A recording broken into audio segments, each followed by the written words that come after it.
轩轩的悲剧难道真的只是因为一件前妻的衣服？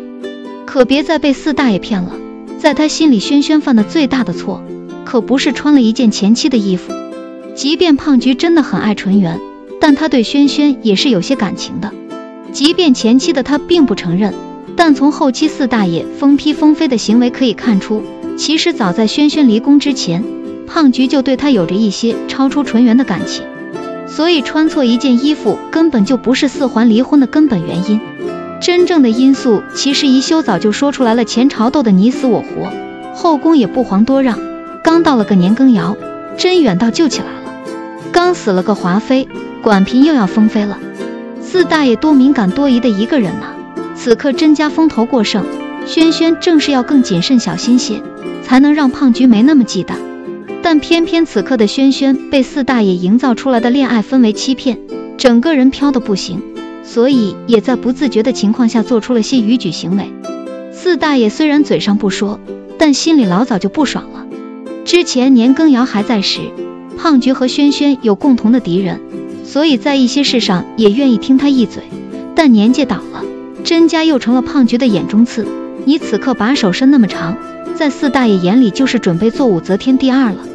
因此恶敏的造谣四大爷不是不知道有夸大的成分，但还是相信了那些荒谬的言论。再加上两人的爱情本就起源于婉婉泪倾，所以在四大爷没有看破自己对甄嬛独特的感情前，他终究只是个替身，替身敢肖像正主的东西，那就是不知好歹了。所以纯元故意不过就是一个爆发点，四大爷将自己积攒的所有不满都发泄了出来而已。并且即便是宜修没有出手，没有打破爱情滤镜的轩轩和四大爷也不会有好结局。就像如意一样，只要他还爱胖菊，就会吃醋，会失态。但看轩轩小产后闹脾气时，就可以知道胖菊是不会放下身段哄一个替身的。所以甄嬛的甘露寺之行，不仅让他从如意进阶成了魏燕婉，对四大爷封心所爱，才能在这宫里无往不利，还让胖菊看清了自己的内心。只有打破了替身文学，他才会意识到自己对甄嬛的早就不只是一个替身了。所以反而是轩轩走后，他才真正的爱上了甄嬛这个人。只能说俩人的相遇从一开始就是个错误。《甄嬛传》剧版究竟删减了多少原著人物，其中他竟是安陵容黑化原因。一、甄衡。甄衡是甄嬛的哥哥，与剧版不同的是，原著接陵容去甄家小住的人就是他，而且还顺便出手拯救了被客栈老板为难的安小鸟。这种英雄救美的桥段让陵容一下子就沦陷了，所以进宫之后天天脑子里全是甄哥哥，哪里还有心思应付四大爷。但轩轩却给哥哥介绍了个嫂子，还劝他忘了安陵容。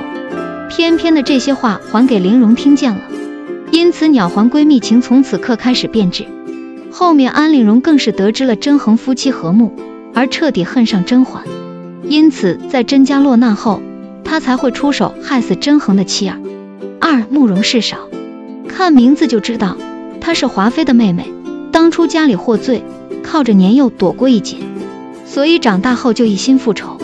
为此化名容赤勺进宫做婢女，靠着与华妃神似的脸，成功被皇上收集到了手办柜里。但他不知道自己这点小把戏，其实玄灵早就知道了，不揭穿他还捧着他只是因为对华妃的愧。慕容氏勺认定害死华妃的就是甄嬛，所以为了扳倒轩轩无所不用其极，傻滴血验亲诬陷甄嬛与温实初有私啦，给六阿哥下毒误害尤敬贤啦，都是他干的，最后也是因为谋害皇嗣而被赐死。三、徐燕仪。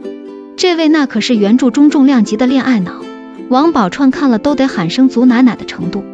原著里摩格进献给玄灵的熊跑了出来，他竟然不顾安危挡在了皇上面前，以至于差点惨死熊掌之下。更是因为皇上因为自己看书的样子像甄嬛而一直读书，甚至他还知道皇上根本就不爱自己，但他觉得能静静地看着玄灵就好。很难评。但徐燕仪也算是后宫中的一朵小白花了，她从头到尾都没有害过人，甚至还帮了甄嬛不少，就连滴血验亲时被浣碧抱来挨扎的倒霉蛋都是她的儿子。四、胡运荣。小胡绝对是《甄嬛传》后期的大 boss，原著中轩轩回宫后可不像剧版那么顺利，这一切都拜她所赐。胡运荣出身高贵，还自带祥瑞，